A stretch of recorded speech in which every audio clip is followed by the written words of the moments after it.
Assalamualaikum warahmatullahi wabarakatuh. Bismillahirrahmanirrahim. Alhamdulillahi rabbil alamin wa bihi nasta'inu ala umuri dunya waddin. Allahumma salli wa sallim wa barik ala sayyidina wa maulana Muhammad wa ala alihi wa sahbihi wa man tabi'ahu ila yaumiddin, amma ba'd. Para hadirin, para hadirat, keluarga besar PPMI Al-Ikhlas, semua yang hadir mudah-mudahan selalu dirahmati dan diberkati oleh Allah Subhanahu wa taala. Bil-ikhtisar, pada kesempatan ini sambil menunggu waktu berbuka puasa dan nanti kita lanjutkan kajian setelah berbuka puasa, saya akan menjelaskan tentang ma huwa ahlus sunnah wal jamaah. Hakikat ahlus sunnah wal jamaah. Kita semua sering mendengar istilah ahlus sunnah wal jamaah yang di Indonesia itu disingkat dengan aswaja. Jadi aswaja, sinnya tipis ya, aswaja, ahlus sunnah wal jamaah. Memang ketika disingkat aswaja itu ada yang memplesetkan, bagi yang kurang senang itu disebut dengan ahlus sunnah wal jahalah. Ada gitu. Tapi yang kita maksudkan aswaja itu tidak lain kepanjangan dari ahlus sunnah wal jamaah. Pertama, untuk mengetahui siapa itu ahlus sunnah wal jamaah dan apa itu ahlus sunnah wal jamaah, kita memahaminya dari pendekatan pemaknaan harfiah dulu. Kata ahlus sunnah wal jamaah ini, lanjut ya, langsung, terdiri dari 3 kata. Ahlun, as-sunnah, al-jamaah. Lanjut. Ya, lanjut. Ini di Indonesia. Ya, lanjut. Terus. Iya. Ahlus sunnah wal jamaah ini terdiri dari 3 kata. Ahlun, as-sunnah, al-jamaah. Karena terdiri dari 3 kata, maka untuk mengetahui makna dari ahlus sunnah wal jamaah harus diketahui makna dari masing-masing kata yang membentuk terminologi atau istilah ahlus sunnah wal jamaah. Jadi diketahui masing-masing kata yang membentuk ahlus sunnah wal jamaah. Ahlun, as-sunnah, dan al-jamaah. Ya, lanjut. Terus. Ya, langsung mengikuti aja. Terus. Ya, pertama ahlun. Pertama kata ahlun, lanjut terus. Ya. Ahlun itu memiliki 3 makna, Bapak Ibu sekalian. Makna yang pertama, ahlun itu bisa bermakna keluarga. Contohnya ahlul bait. Ahlul bait itu berarti keluarga. Ahlun terus bisa bermakna penduduk. Contohnya ahlul jannah. Ahlul jannah itu artinya adalah penduduk surga. Dan ahlun bisa bermakna pengikut. Ahlus sunnah yaitu pengikut as-sunnah. Berarti dalam konteks ini ahlun di dalam terminologi ahlus sunnah wal jamaah, makna yang dipilih adalah makna ahlun berarti pengikut. Jadi bukan bermakna keluarga, bukan bermakna penduduk, tetapi yang dimaksud adalah pengikut. Ahlun itu pengikut, berarti ahlus sunnah wal jamaah pengikut as-sunnah dan al-jamaah. Nah sekarang as-sunnah itu apa? Lanjut. Ya. Terus agak cepat, lanjut. Ya, lanjut dulu. Ya. As-sunnah itu apa? As-sunnah ini menurut bahasa, ya terus langsung lanjut. As-sunnah menurut bahasa artinya adalah at-tariqah walau ghairu mardhiyah. Suatu jalan, suatu jejak walaupun tidak diridhoi, itu sunnah menurut bahasa. Jadi sunnah menurut bahasa itu jalan walaupun tidak diridhoi. Jalan artinya bisa mencakup kepada jalan yang salah ataupun jalan yang benar. Seperti sabda Nabi itu, man sanna fil Islam sunnatan hasanatan. Berarti sunnatan hasanatan itu adalah jejak atau jalan yang baik. Kalau sunnatan sayyi'atan berarti jejak atau jalan yang jelek. Ya sama dengan kemarin itu. Jadi bid'ah hasanah, ada bid'ah sayyi'ah. Jadi sunnah itu menurut bahasa adalah at-thariqah walau kanat ghairu mardiyah, suatu jalan walaupun tidak diridhoi. Sekarang menurut istilah, apa as-sunnah itu? As-sunnah menurut istilah adalah at-thariqah al-mardiyah al-maslukatu fid din salakaha Rasulullah sallallahu alaihi wasallam aw man huwa alamun fid din kas sahabati wa ghairihi.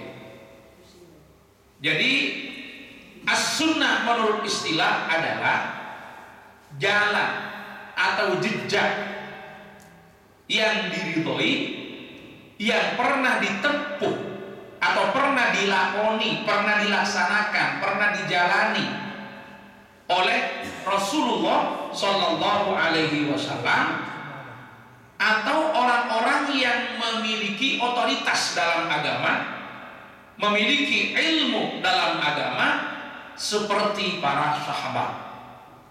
Seperti para sahabat. Jadi sini saya berikan uraian, as-sunnah itu adalah jejak atau jalan yang diridhoi oleh Allah, yang menjadi pijakan dalam agama dan pernah ditempuh oleh Rasulullah atau orang yang memiliki otoritas atau menjadi panutan di dalam agama seperti para sahabat.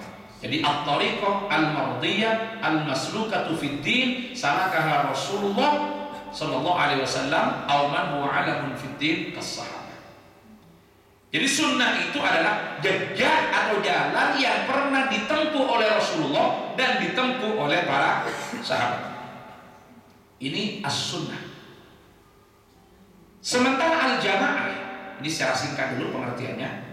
Al-jamaah itu artinya diantaranya ma ittafaqu alaihi ashabu Rasulillah, sesuatu yang menjadi kata sepakat dari para sahabat.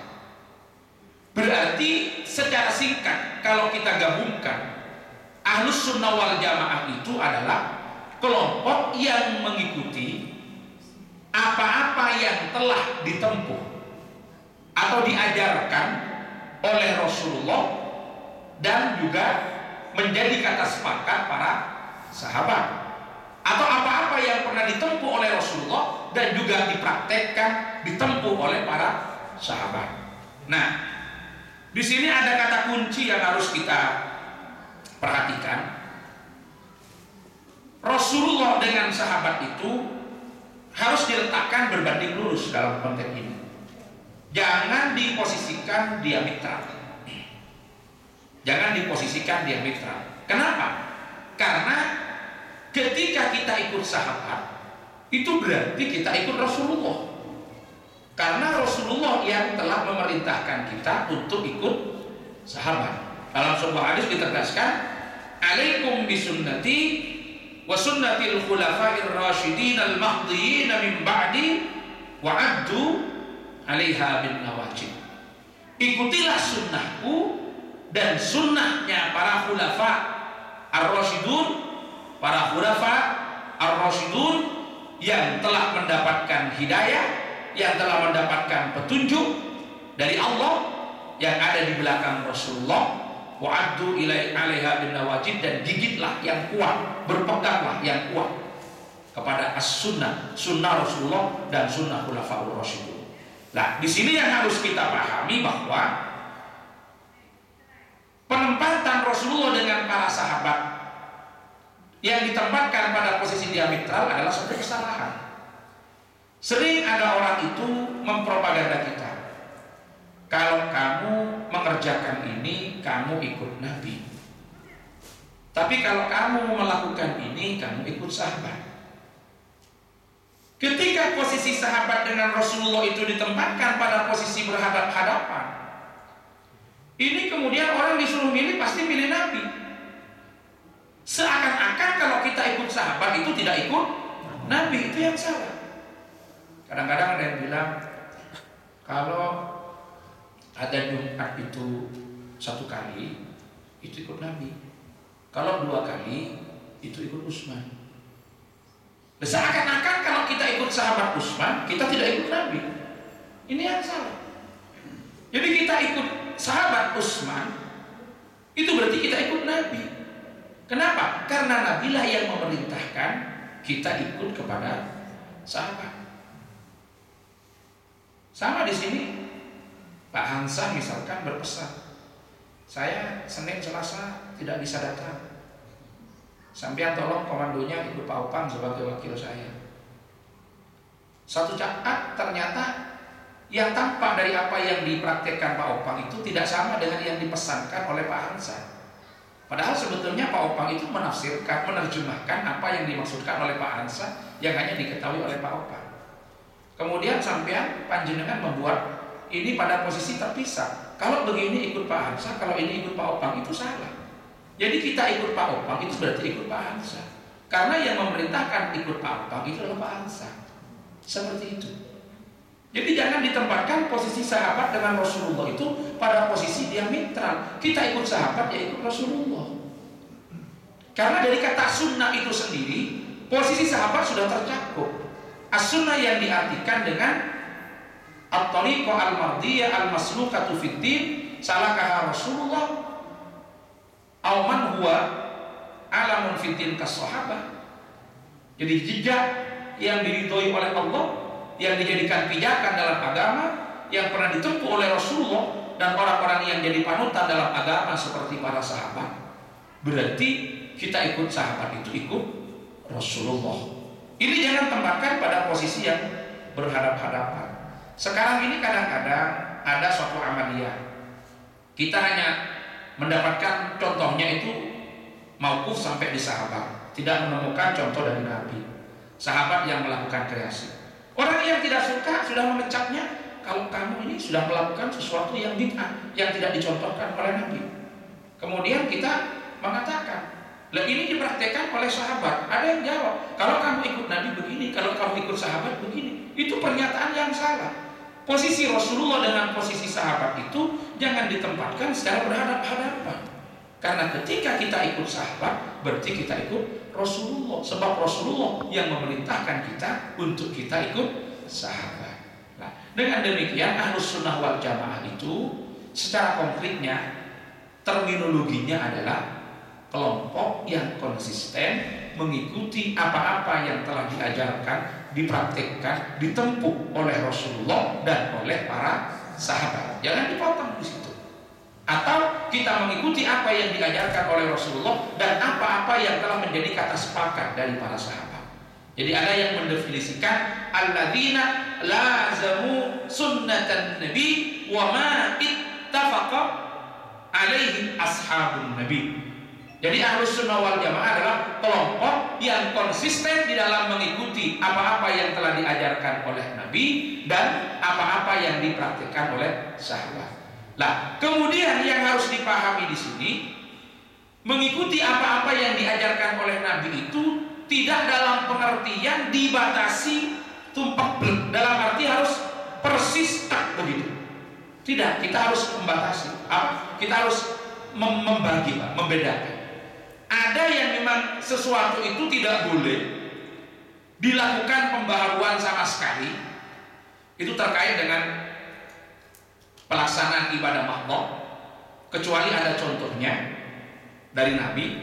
Dan ada sesuatu yang kita dimungkinkan untuk melakukan sebuah kreasi, artinya melakukan sesuatu yang baru seperti yang saya gambarkan kemarin, walaupun tidak ada contohnya secara konkret dari Nabi, tetapi pelaksanaan itu, praktek yang baru itu sebetulnya tidak lain adalah pengejawantahan dari sunnah Nabi, baik secara qauliyah maupun secara fi'liyah misalkan.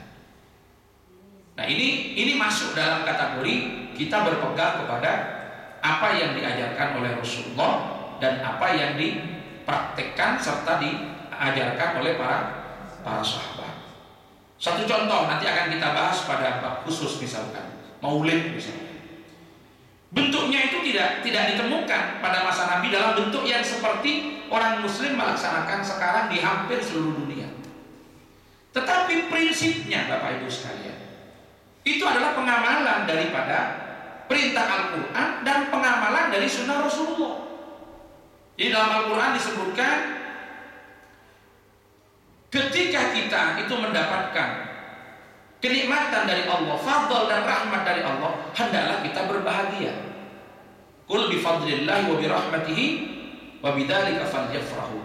Dzalika khairum mimma yajma'un. Lah, kata-kata rahmah itu dalam tafsir At-Tabari dikatakan kelahiran Rasulullah dan biksa Rasulullah itu rahmat terbesar. Jadi hendaknya kita berbahagia setiap kita mendapatkan rahmat dari Allah. Salah satu dari rahmat dari Allah dan rahmat yang terbesar adalah kelahiran Rasulullah dan diutusnya Rasulullah Shallallahu Alaihi Wasallam. Berarti secara prinsip substansinya orang bermaulid tujuannya itu satu adalah merasa bahagia atau ungkapan ekspresi kebahagiaan atas dilahirkannya Rasulullah. Kedua, Rasulullah itu pernah ditanya, kenapa panjenengan atau engkau itu berpuasa pada hari Senin, wahai Rasul? Rasulullah menjawab, fihi wulidtu wa fihi unzila alayya. Pada hari itu saya dilahirkan dan pada hari itu saya mendapatkan wahyu. Nah, artinya Nabi menghormati kelahirannya sendiri. Nah, di situ semangatnya adalah semangat menghormatinya. Ekspresi menghormati tidak harus persis, karena ini sudah masuk pada wilayah umum. Tidak harus persis, semangatnya yang diambil. Jadi bisa dengan bentuk-bentuk apapun yang di situ mengandung tujuan ekspresi kebahagiaan, ekspresi memuliakan terhadap kelahiran Rasul. Ini tercakup juga dalam as-sunnah.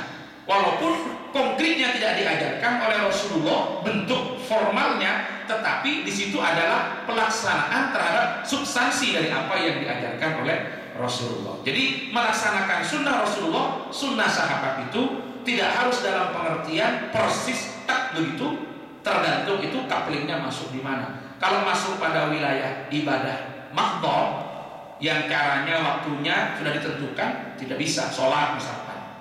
Bagaimana caranya takbir? Ya harus ada contohnya dari Rasulullah. Bagaimana caranya salat? Tidak bisa kita kreasi. Tetapi kalau yang menjadi sarana dan media daripada sholat, tidak ada masalah.